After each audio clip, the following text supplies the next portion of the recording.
Hey, I hope everyone's good. I just wanted to do something a little bit different today. Try and make a little video before I sort of transition into the next phase of my life, which is going to have a lot less golf involved, and summarize maybe some of the things that I learned through the process that I went through to get better at golf. Because I went from quite a quick time from being pretty bad to a decent level. I mean, not like up there or anything, but an okay level, down to scratch and officially +2, but was playing to it for a couple of months, but not so much anymore. But I think it's an interesting journey. Hopefully some of the things that I learned along the way are applicable to other people as well. So yeah, let's crack on. As a kid, I'd played probably since I was like 10, but I was never really into it. I was never very good at it either. And that's partly one of the reasons why I didn't enjoy it, was that I'd go out on the golf course, spend all this time, and I wasn't very good. So I think that can be a barrier to entry to start, especially because it is such a high skilled game. But yeah, it's something that as you progress, as you get better, the enjoyment definitely improves as well, because you see yourself gaining that skill very clearly. So when I was about 18, I was probably playing off about an 18 handicap. That was at the start of a gap year that I took. And in a 9-month period, I went from an 18 handicap to a 6 handicap. So that was a very, very quick period of time, and a very, very rapid descent down the handicap ladder. And the main things that helped me there are what I kind of want to explain today. So right at the beginning of my gap year, I was like, right, okay, I want to do something. I want to get better at a skill. What am I going to do? I want to do golf because I want to go to St Andrews University. I want to be able to play golf there. So that was what I chose, and the number one biggest thing for me in terms of that changed my entire performance and to be honest, my life as well, the way I approach life, was reading Golf Is Not a Game of Perfect by Bob Rotella. That was the one that started it all for me. It's kind of like the origin book. If you haven't read it, that is the number one book that I recommend. Now, Bob Rotella is fantastic, and he puts a lot of good stuff into that book. It's a little bit out of date now in terms of like the references that he makes, but it's still all applicable. I mean, golf is universal. It hasn't really changed that much, over the years. And so he's produced that book. That was his first one, and then there's a few others as well. And I do recommend all of them because he starts very general, and then he gets a bit more niche as he goes through the series of books. That sports psychology sort of pathway is really what made me enjoy the game of golf so much, I think, because I came at it at quite a late age in terms of trying to get good, and that pursuit of excellence can be quite difficult mentally. And really, as we all know, golf is all about the mental game, right? You can get as good as you want at like physically practicing.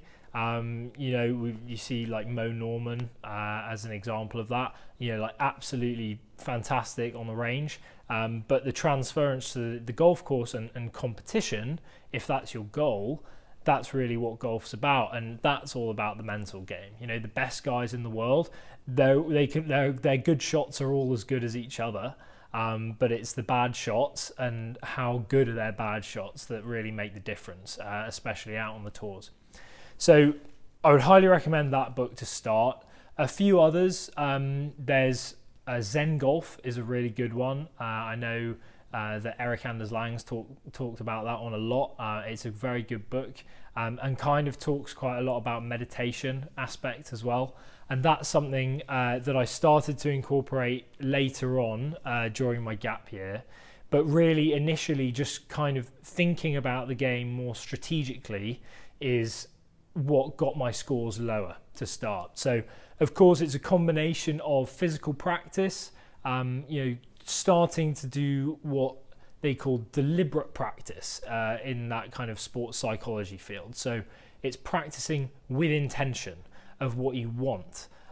So having awareness, and I really think this is the key, to improving a physical skill is having that mental awareness and the mental presence of mind in order to be right. Okay, I'm here, I'm on the range, and let's say I want to focus on a movement awareness pattern. So I want to focus on how my left shoulder is moving through transition. You know, maybe I'm not quite in the right area. And so that's going to be my focus, and really being able to hone in your awareness and your focus on one thing at a time, that's key. Because all these swing thoughts you can have 5, 6, 7 swing thoughts. It's kind of all useless in my opinion. If you have one key thought, an idea, that's really where the learning takes place on the range. So have one idea, take it, hit like 5 balls with that one concept. You know, maybe it's feeling the strike on the club face, where it is it toe or heel? Or maybe it's a movement awareness, or maybe it's an external awareness. Maybe I'm looking at the flag and that's where I want to send it. Or maybe I'm visualizing a shape like a pro tracer, you know, a top tracer. Yeah, we've all seen top tracers on tour, and I think it's a really useful tool that you can transfer into your own golf to visualize exactly what you want. And having that visualization is a key component that Bob Rotella talks about. And it's definitely a key component that I found myself massively improved my game. Just simply knowing what you want to achieve at the beginning of a round, beginning of each shot as it comes, beginning of a hole, where you want to place it. A lot of times we play golf, and I'm the same, where we don't really think about these things, and if it's our home course, we just step up with that club because it's always that club. But if you have like 10 seconds and you really think about it, and you really get yourself in that presence of mind, that intention to achieve that goal that you've created in your imagination, that's really where high performance starts to increase. Scores are going to come down because you've got that focus and that awareness. It's really hard. Like, it's really, really hard to do. Yeah, even the guys on tour, they're not doing this all the time. And that's where you see the bad shots come out a lot of the time, is going to be mental distraction or something like that. But I really think for amateurs like us, and especially for people who are initially just trying to get down the handicap ladder, you know, maybe you're in the 18s, maybe 15, 12, and you want to get into single figures, knowing what you want from a golf shot is massive. It's absolutely huge, because how can you achieve something unless you actually know what you want? You have to know the goal. And really having that in mind, the rest sort of follows. So pre-shot routine is a huge component that I think massively increased my performance. And maybe I'll talk about that in more depth in another video or something like that. So there you go. There's some initial thoughts. I don't want to ramble on for too long because I could talk about this stuff, frankly, forever. But I think initially, to start out with, if you look at the journey that I made, specifically in this first bit, from 18 to 6, the major takeaways were the reading I did on sports psychology off the golf course, and then taking that to the training sessions I did on the range with intentional focus and awareness. Part of that you can add in is some meditation in order to kind of build that training of awareness, but it's not as crucial, I don't think. That's more like a life skill. And then on the golf course, just really thinking about what you want from the golf shot that you're about to hit, and also in general from the round that you're going to play. Is it a competitive round? Are you playing for score? Or are you with your mates? Are you having fun? Are you just doing a knockabout and it actually doesn't really matter? The problems come, in my opinion, with my own game, especially where the two kind of blend and I haven't really decided either way, and that can get frustrating. Because if you're having a knockabout with mates and the score's completely irrelevant, or maybe, you know, you're just doing a little match against one of your mates, well then maybe it is important to have a good score. But if you're just having a knockabout, then don't get frustrated about bad shots, because ultimately that's not what you're there for. And likewise in a tournament, that's where you've got to be in the tournament competitive mindset.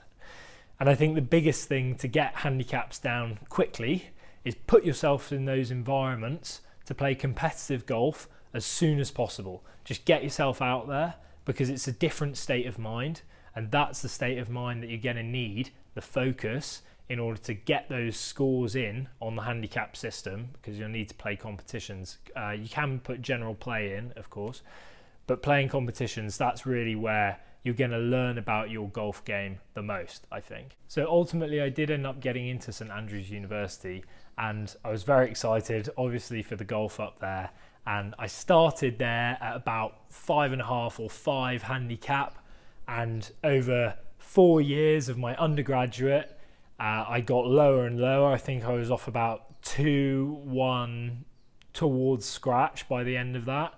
And then I stayed another year for a master's, and it was that year that my golf really took on the next level of performance, and I managed to get to +2, and I was actually managing to play to +2 as well for a couple of months there towards the end. So that's the journey broadly. And now, ever since then, that was last September, my golf performance has dropped off as I've started to focus on the next steps of my life, as I said earlier, and moving into a new job. So the 3 key takeaways from that initial part of my journey from 18 handicap to 6 handicap. Number 1 is the mental game of golf, reading about it, getting involved in it, thinking about golf. That leads into number 2, which is deliberate practice, practicing with intention, practicing with awareness, knowing what you want to do. And number 3 is getting involved with competitive golf like as soon as you possibly can. Just force yourself into the environment. Even if you think you're going to play terribly, it doesn't matter. Yeah, you can shoot 1,000,000, over 100, whatever. Just get involved in some kind of competitive golf, because it's a different mindset. And you've got to get used to the feelings of nerves, because you're going to be nervous. Everyone is. Literally everyone is. There's no one who's not. Even the pros are nervous, okay? And you just have to get your body used to it, right? It's like with anything. It's a muscle that needs to be trained, the competitive golf. So just get involved and start. And yeah, you'll have a blast, even if you shoot 1,000,000. If you approach it with that mindset of, I'm using this as a training tool, as an aid to help me get better, that's where you'll really get some good gains in the mental game of golf. So hopefully some of that was applicable to you from my journey, at least the initial stages. And I'm keen to sort of keep going with these and talk more in the future about what kind of got me to the next levels of performance, and sort of delve more deeply into some of the things that I touched on today. So I'm keen to hear some feedback, but if you got this far, thanks for watching. I appreciate it, and have a great day.